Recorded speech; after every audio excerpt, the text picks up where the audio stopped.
میرے معزز سامعین، معزز سامعات، السلام علیکم ورحمۃ اللہ وبرکاتہ۔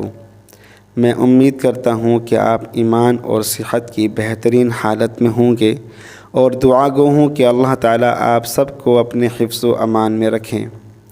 آج میں جس ٹاپک پر بات کر رہا ہوں وہ یہ ہے کہ قرآن کریم فرقان حمید کی وہ آیات جن کے شروع میں حرف الف آتا ہے، یعنی وہ آیات جو الف سے شروع ہو رہی ہوتی ہیں اور اس الف کے اوپر کوئی حرکت نہیں ہوتی، زبر بھی نہیں ہوتا، زیر بھی نہیں ہوتی اور پیش بھی نہیں ہوتا۔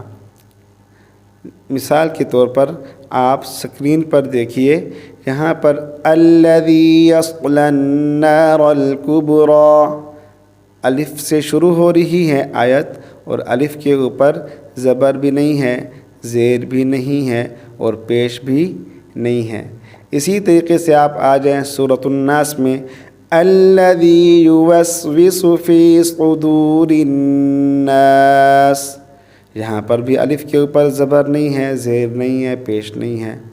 اور آپ آ جائیں سورۃ الفجر میں، یہاں پر دیکھیں سکرین پر، ارجعی الی ربک راضیۃ مرضیہ، یہاں پر الف سے شروع ہو رہی ہے آیت اور اس الف کے اوپر بھی زبر، زیر اور پیش نہیں ہے۔ اور اسی طریقے سے آپ دیکھیں سکرین پر، اشدد بہ ازری، یہاں پر الف سے شروع ہو رہی ہے، الف کے اوپر زبر، زیر، پیش لگا ہوا نہیں ہے۔ اب مسئلہ یہ ہے کہ ہم کس الف کے اوپر زبر لگائیں، کس الف کے نیچے زیر لگائیں، کس الف کے اوپر پیش لگائیں، کیونکہ قرآن پاک میں بہت ساری آیات ایسی ہیں جو الف سے شروع ہو رہی ہیں اور الف کے اوپر زبر، زیر، پیش لگا ہوا نہیں ہوتا۔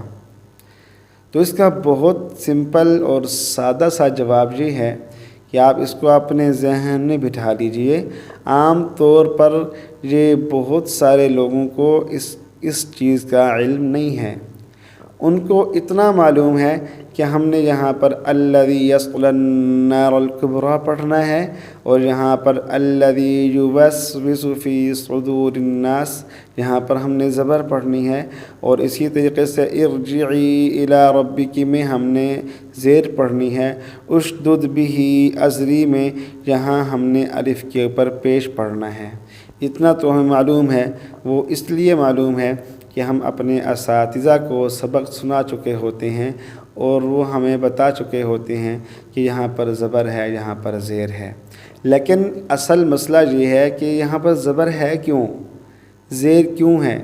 مثال کے طور پر الذی یصلی النار الکبریٰ، یہاں پر الف کے اوپر ہم زبر پڑھ رہے ہیں، زیر کیوں نہیں پڑھ رہے، پیش کیوں نہیں پڑھ رہے؟ یہاں پر الذی یوسوس فی صدور الناس، یہاں پر ہم الف کے اوپر زبر پڑھ رہے ہیں، زیر اور پیش کیوں نہیں پڑھ رہے؟ اب یہاں پہ آ جائیں، ارجعی میں الف کے اوپر ہم زبر اور پیش نہیں پڑھ رہے بلکہ الف کے نیچے ہم زیر لگا کے پڑھ رہے ہیں۔ ارجعی کیوں، زبر کیوں نہیں لگایا، پیش کیوں نہیں لگایا؟ اور اسی طریقے سے یہاں پہ آ جائیں، اشدد بہ، یہاں پر الف کے اوپر ہم پیش لگا کے پڑھ رہے ہیں، یہاں پر زیر اور زبر کیوں نہیں لگایا؟ آج ہم نے اس کو سمجھنا ہے۔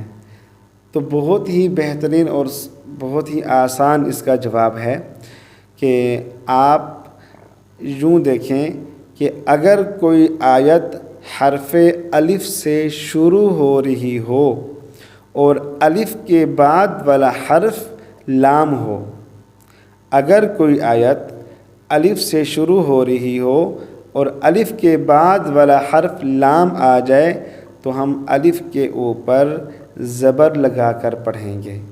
آپ یہاں پر دیکھ رہے ہیں سورۃ الناس میں، الذی یوسوس فی صدور الناس، الف کے بعد لام آیا ہوا ہے تو ہم الف کے اوپر زبر لگا کے پڑھ رہے ہیں۔ اور اسی طریقے سے آپ سورۃ الاعلیٰ میں آ جائیں، جہاں پر الذی یصلی النار الکبریٰ، جہاں پر الف کے بعد لام ہے تو ہم نے الف کے اوپر زبر لگا کے پڑھ دیا۔ تو آپ آ جائیں سورۃ الفجر میں کہ یہاں پر الف کے نیچے ہم زیر لگا کے کیوں پڑھ رہے ہیں۔ تو آپ یہ بات یاد رکھیں، اگر کوئی آیت الف سے شروع ہو رہی ہو اور الف کے بعد والا حرف لام نہ ہو، کوئی اور حرف ہو، تو پھر ہم یہ دیکھیں گے کہ اس آیت کا تیسرا حرف کون سا ہے اور اس تیسرے حرف کے اوپر کون سی حرکت ہے۔ مثال کے طور پر ارجعی میں دیکھیں کہ الف سے آیت شروع ہو رہی ہے اور الف کے بعد لام نہیں ہے، تو ہم دیکھیں گے کہ اس آیت کا تیسرا حرف کون سا ہے۔ تو اس کا تیسرا حرف جیم ہے، پہلا الف ہے، دوسرا را ہے، تیسرا حرف جیم ہے، جیم پر زیر لگی ہوئی ہے تو ہم نے الف پر زیر لگا دیا، ارجعی۔ امید ہے کہ یہاں تک آپ کو سمجھ آ چکی ہوگی۔ اور یہاں پر دیکھیں اشدد، یہاں پر دیکھیں حرف الف سے آیت شروع ہو رہی ہے اور الف کے بعد والا حرف لام نہیں ہے، تو ہم کیا دیکھیں گے کہ اس آیت کا تیسرا حرف کون سا ہے، تیسرے حرف کے اوپر حرکت کون سی ہے۔ تو اس آیت کا تیسرا حرف جو ہے وہ دال ہے اور دال کے اوپر پیش ہے، پہلا حرف الف، دوسرا شین، تیسرا دال، دال کے اوپر پیش ہے تو ہم الف کے اوپر بھی پیش لگا دیتے ہیں، اشدد، ٹھیک ہے۔